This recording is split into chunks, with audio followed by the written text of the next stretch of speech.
রাজ্য বিধানসভায় পেশ হলো ধর্ষণ বিরোধী অপরাজিতা বিল।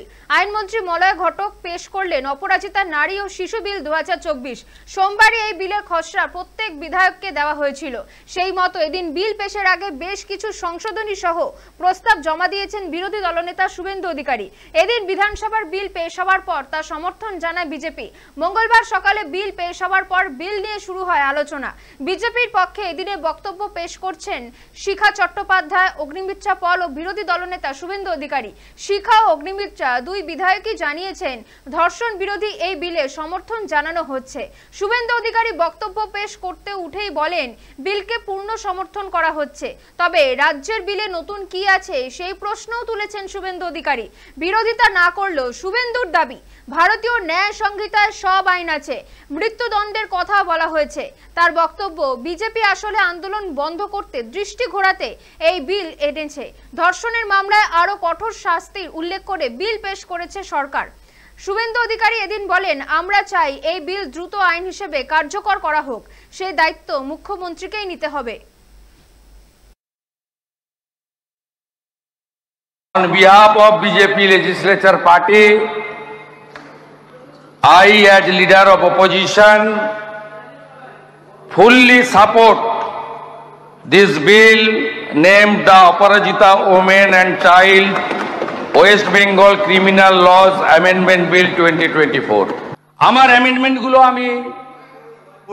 আমি আপনাকে পড়ে দিচ্ছি। আমি আমার ভাষণে আপনাকে ডিউ টাইম আমি ভাষণে আমি এটাকে করছি, ভাষণের পাঠ আমার টাইম আছে। আমি অ্যামেন্ডমেন্ট না বলে আমি এই প্রস্তাবগুলি আমার বক্তব্যের শেষার্ধে এই প্রস্তাবগুলি গ্রহণ করার জন্য পশ্চিমবঙ্গ সরকারের কাছে আবেদন করব। এক, পুলিশ স্টেশন এফআইআর নিতে অস্বীকার করলে বা অযথা বিলম্ব করলে সংশ্লিষ্ট পুলিশ আধিকারিকের বিরুদ্ধে সর্বোচ্চ শাস্তির বিধান রাখা হোক। প্লিজ আমি আপনাকে বলি শুনুন, বিধিসম্মত মেডিকেল পরীক্ষা অথবা ময়না তদন্তের ক্ষেত্রে এটা যখন কনসিডারেশনের সময় আমি পড়বো এগুলো আমি আমার সাজেশন রাখছি, আমি অ্যামেন্ডমেন্ট যাচ্ছি না। I am not going through amendment. It's my submission. I have time. না আমি তার জন্য বলছি, আমি আপনাকে বলছি বিধিসম্মত মেডিকেল পরীক্ষা অথবা ময়না তদন্তের ক্ষেত্রে বিলম্ব বা অবহেলা করলে সংশ্লিষ্ট স্বাস্থ্য আধিকারিকের বিরুদ্ধে চূড়ান্ত শাস্তির বিধান রাখা হোক। তথ্য প্রমাণ লোপাট করলে সংশ্লিষ্ট ব্যক্তি বা আধিকারিকের বিরুদ্ধে চূড়ান্ত শাস্তির বিধান রাখা হোক। মামলায় সাক্ষ্য প্রদানের সময় কেবলমাত্র গুরুতর শারীরিক অসুস্থতা, হাসপাতালে ভর্তি ব্যতি রেখে সাক্ষ্যদানের দিন পরিবর্তন করা যাবে না।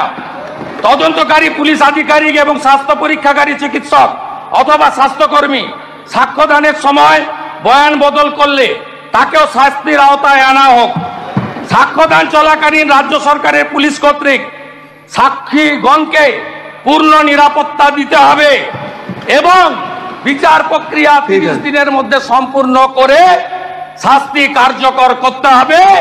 প্রমাণ লোপাট করেছেন আরজি করে, আপনাদের এই বিল আরেকটা আরজি কর হলে কার্যকর হবে। নির্দিষ্ট সময়ের মধ্যে প্রফরমাতে আমি 7টা অ্যামেন্ডমেন্ট জমা দিয়েছি। Goes to state government. এই বিলের রুলসে পরিণত করার দায়িত্ব পশ্চিমবঙ্গ সরকার এবং যিনি বিল পেশ করেছেন on behalf of West Bengal state government, law and judiciary minister as a whole, chief minister যিনি ক্যাবিনেটকে লিডারশিপ দেন তাকে নিতে হবে। আমরা তার জন্য অপেক্ষায় থাকব যে কবে এই বিলটা রুলসে পরিণত হবে। দায়িত্ব আপনাদের। এই হাউস আরো 1.5 বছর থাকবে। আমরা we want result. Responsibility goes to government. মঙ্গলবার বিধানসভায় যে বিল পেশ করা হয়েছে তা ঐতিহাসিক বলে উল্লেখ করলেন মুখ্যমন্ত্রী মমতা বন্দ্যোপাধ্যায়। অপরাজিতা বিল নামে ওই বিলে ধর্ষণের মামলায় কড়া শাস্তির কথা বলা হয়েছে। সেই বিলের সমর্থনে বক্তব্য পেশ করতে উঠে সারা দেশে ধর্ষণের ঘটনার কথা উল্লেখ করে মুখ্যমন্ত্রী বলেন, সারা দেশে যারা ধর্ষিতা হয়েছেন তাদের প্রতি শোক জ্ঞাপন করছি। সঙ্গে সঙ্গে সারা ভারতে সকল নির্যাতিতার পরিবারকে সমবেদনা জানাচ্ছি। এদিন শুভেন্দু অধিকারী বিলের সমর্থনে জানিয়ে বলেন, এই বিল দ্রুত আইন হিসেবে কার্যকর করা হোক, সেই দায়িত্ব মুখ্যমন্ত্রীকেই নিতে হবে।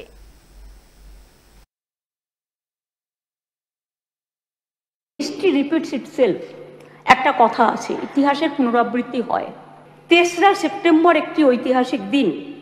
আজ থেকে 43 বছর আগে 1981 সালে আজকের দিনেই ইউনাইটেড নেশনস মেয়েদের অধিকার সুরক্ষিত করার জন্য, তাদের বিরুদ্ধে সব বৈষম্য দূর করার জন্য চালু করেছিল the convention on the elimination of all forms of discrimination against women.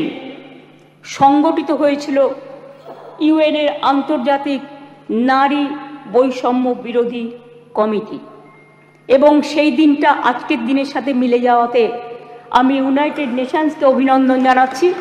এটা অভিনন্দন নয়, আমার সমবেদনা পরিবারকে জানাচ্ছি, নির্যাতিত পরিবারকে। তার নাম তো নিতে পারি না, যে মেয়েটি নির্যাতিত হয়েছে তার জন্য আমি শোক জ্ঞাপন করছি। সাথে সাথে সারা ভারতবর্ষে যারা ধর্ষিতা হয়েছেন, যারা নির্যাতিত হয়েছেন, তাদের সকলের বিরুদ্ধে যে অত্যাচার হয়েছে, সেই অত্যাচারের করুণ কাহিনী আপনাদের একটি কথাতেও আমি শুনলাম না। তাদের সকলের ব্যাপারেও এই সভা শোক জ্ঞাপন করছে। বিরোধী দলনেতা কতকগুলো কথা বললেন, রুলসে পরিণত করার দায়িত্ব কার্যকর হবে কি? গভর্নরকে, মাননীয় গভর্নরকে বলুন এটাকে সই করে দিতে বিলটা, তারপরে যদি কার্যকর না হয় তার দায়িত্ব আমাদের, তার দায়িত্ব আমাদের। আমি আবার বলি, উই ওয়ান্ট রেজাল্ট অলসো।